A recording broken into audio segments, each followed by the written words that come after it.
അന്ധമായ മോദി വിരോധം കൊണ്ട് കേരളത്തിന് നഷ്ടമാകുന്നത് 750 കോടി രൂപ. കേരളത്തിലെ വിദ്യാഭ്യാസ മേഖലയിൽ കേരളത്തിലെ 750 സ്കൂളുകളുടെ സമഗ്രമായ വികസനത്തിന് 750 കോടി രൂപ നൽകുന്ന കേന്ദ്ര പദ്ധതിയാണ് കേരളത്തിലെ മോദി വിരോധം കാരണം ഇപ്പോൾ നടപ്പാക്കാതെ പോകുന്നത്. പ്രത്യേകിച്ച് CPI ആണ് ഇക്കാര്യത്തിൽ കടുംപിടുത്തം പിടിക്കുന്നത്. PM ശ്രീ പദ്ധതി കേരളത്തിൽ നടപ്പാക്കേണ്ടതില്ല എന്ന കടും നിലപാടിലാണ് CPI. എന്നാൽ ഇക്കാര്യത്തിൽ സംസ്ഥാനത്തെ വിദ്യാഭ്യാസ മേഖലയുടെ വികസനം കാണണമെന്നും കേന്ദ്ര സർക്കാരിന്റെ ഈ പദ്ധതി നടപ്പാക്കിയില്ലെങ്കിൽ അത് കേരളത്തിന് ലഭിക്കേണ്ട മറ്റു ഫണ്ടുകൾ കൂടി തടഞ്ഞു വയ്ക്കുന്ന സാഹചര്യം ഉണ്ടാകുമെന്നും വിദ്യാഭ്യാസ മന്ത്രി വി ശിവൻകുട്ടി പറഞ്ഞു. എന്നാൽ ശിവൻകുട്ടിയുടെ നിലപാടിനെ പരസ്യമായി തള്ളിപ്പറയുകയാണ് CPIയുടെ സംസ്ഥാന സെക്രട്ടറി ബിനോയ് വിശ്വം. എന്താണ് ബിനോയ് വിശ്വത്തിന്റെ കുഴപ്പം? അത് മാത്രം ആർക്കും മനസ്സിലാകുന്നില്ല. PM ശ്രീ പദ്ധതി നടപ്പിലാക്കിയാൽ അത് നടപ്പാക്കുന്ന സ്കൂളുകൾക്ക് മുന്നിൽ PM ശ്രീയുടെ ബോർഡുകളും പ്രധാനമന്ത്രി നരേന്ദ്രമോദിയുടെ ചിത്രവും പതിക്കണം. അത് PM ശ്രീയുടെ കോ ബ്രാൻഡിങ്ങിന്റെ ഭാഗമാണ്. അത്തരത്തിൽ കേരളത്തിലെ സ്കൂളുകൾക്ക് മുന്നിൽ പ്രധാനമന്ത്രി നരേന്ദ്രമോദിയുടെ ചിത്രം വന്നാൽ അതോടുകൂടി തലമുണ്ടനം ചെയ്യേണ്ടി വരുമെന്നാണ് CPIയുടെ നിലപാട്. രാജ്യത്തിന്റെ പ്രധാനമന്ത്രിയാണ്. ഓടിളക്കി പാർലമെന്റിനുള്ളിലേക്ക് കയറി വന്ന ആളല്ല നരേന്ദ്രമോദി.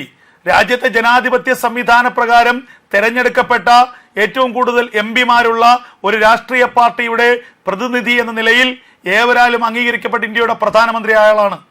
അത്തരത്തിൽ ഇന്ത്യയുടെ പ്രധാനമന്ത്രിയായ ഒരാളെ, ആ ആളുടെ ചിത്രത്തെ രാജ്യത്തിന്റെ ഭാഗമായുള്ള ഒരു സംസ്ഥാനത്തെ സ്കൂളിന് മുന്നിൽ വച്ചാൽ എന്താണ് തെറ്റ്? അതിനെക്കുറിച്ച് മാത്രം CPI മിണ്ടുന്നില്ല. ഇവിടെ കേരളത്തിലെ സാമ്പത്തിക നില അതീവ ഗുരുതരാവസ്ഥയിലാണ്. ആ ഘട്ടത്തിലാണ് കേരളത്തിലെ വിദ്യാഭ്യാസ മേഖലയിൽ ലഭിക്കേണ്ട 750 കോടി രൂപ വേണ്ടെന്ന് വയ്ക്കുന്ന തീരുമാനം കേരളത്തിലെ സർക്കാർ സ്വീകരിക്കുന്നത്, കേരളത്തിലെ CPI എന്ന പാർട്ടി സ്വീകരിക്കുന്നത്. വിദ്യാഭ്യാസ മന്ത്രി വി ശിവൻകുട്ടി PM ശ്രീ പദ്ധതി നടപ്പാക്കണമെന്ന് നിലപാടുള്ള ആൾ തന്നെയാണ്. കഴിഞ്ഞ മന്ത്രിസഭാ യോഗത്തിലും ഈ നിലപാട് വി ശിവൻകുട്ടി ആവർത്തിച്ചു. എന്നാൽ ആ മന്ത്രിസഭാ യോഗത്തിൽ CPI മന്ത്രിമാർ ഈ നീക്കത്തെ അതിശക്തമായി എതിർത്തു. തുടർന്ന് ഇടതുമുന്നണി യോഗം ചേരാമെന്നും അതിൽ ഒരു തീരുമാനമാകാമെന്നും പറഞ്ഞുകൊണ്ടാണ് മന്ത്രിസഭാ യോഗം അവസാനിച്ചത്. ഇപ്പോൾ ഇതാ ഇടതുമുന്നണി യോഗം എന്ന് ചേരുമെന്ന കാര്യത്തിലും ഒരു തീരുമാനമായിട്ടില്ല. PM ശ്രീ പദ്ധതി നടപ്പാക്കാത്തത് കൊണ്ട് തന്നെ സർവശിക്ഷ കേരള ഫണ്ട് അതുകൂടി കേന്ദ്ര സർക്കാർ തടഞ്ഞു വെച്ചിരിക്കുകയാണ്.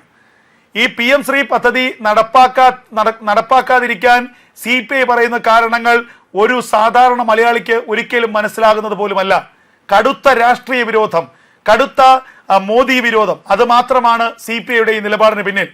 CPI പറയുന്നത് തമിഴ്നാടും പശ്ചിമ ബംഗാളും ഈ പദ്ധതിയെ എതിർക്കുകയാണ്. ഈ PM ശ്രീ പദ്ധതി ഒരിക്കൽ നടപ്പാക്കിയാൽ പിന്നീട് അതിൽ നിന്ന് മാറാൻ കഴിയില്ല.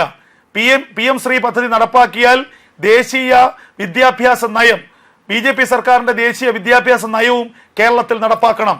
അങ്ങനെ പൈസയ്ക്ക് വേണ്ടി പ്രഖ്യാപിത നിലപാടിൽ നിന്നും ഇടതുമുന്നണിയുടെ നയത്തിൽ നിന്നും വ്യതിചലിക്കാൻ കഴിയില്ല എന്നാണ് ബിനോയ് വിശ്വത്തിന്റെ നിലപാട്.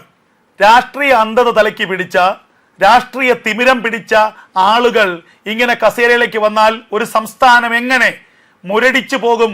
വിദ്യാഭ്യാസ മേഖലയിൽ പോലും ഒരു വികസനമില്ലായ്മ എങ്ങനെ ഉണ്ടാകുമെന്നതിന്റെ ഏറ്റവും വലിയ ഉദാഹരണമാണിത്. കേന്ദ്രം കൊടുക്കുന്ന 750 കോടി രൂപ അത് കേരളത്തിലെ വിദ്യാഭ്യാസ മേഖലയിൽ എത്രമാത്രം മാറ്റം കൊണ്ടുവരുമെന്ന് നമ്മൾ ചിന്തിക്കണം.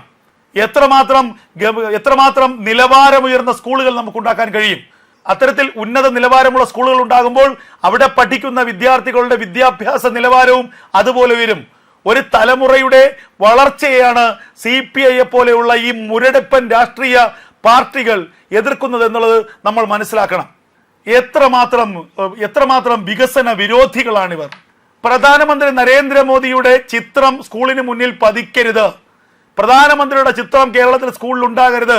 അതിനുവേണ്ടി 750 കോടിയല്ല, ഇനി സ്കൂള് പൂട്ടിയാലും കുഴപ്പമില്ല, പ്രധാനമന്ത്രിയുടെ ചിത്രം വയ്ക്കാൻ പാടില്ല.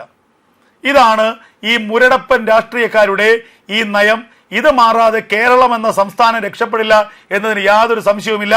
കേരളത്തിൽ 750 കോടി രൂപ കൊടുക്കാമെന്ന് നരേന്ദ്രമോദി ആരുടെയും മുന്നിൽ എഗ്രിമെന്റ് ഒപ്പിട്ടിട്ടില്ല. വേണമെങ്കിൽ വാങ്ങിക്കാം, വേണ്ടെങ്കിൽ വാങ്ങിക്കാതിരിക്കാം. അത് കേരളത്തിന്റെ നിലപാട്. പക്ഷേ PM ശ്രീ പദ്ധതി എന്നുള്ളത് രാജ്യത്ത് ആകമാനം നടപ്പാക്കുന്ന ഒരു വിദ്യാഭ്യാസ പദ്ധതിയാണ്.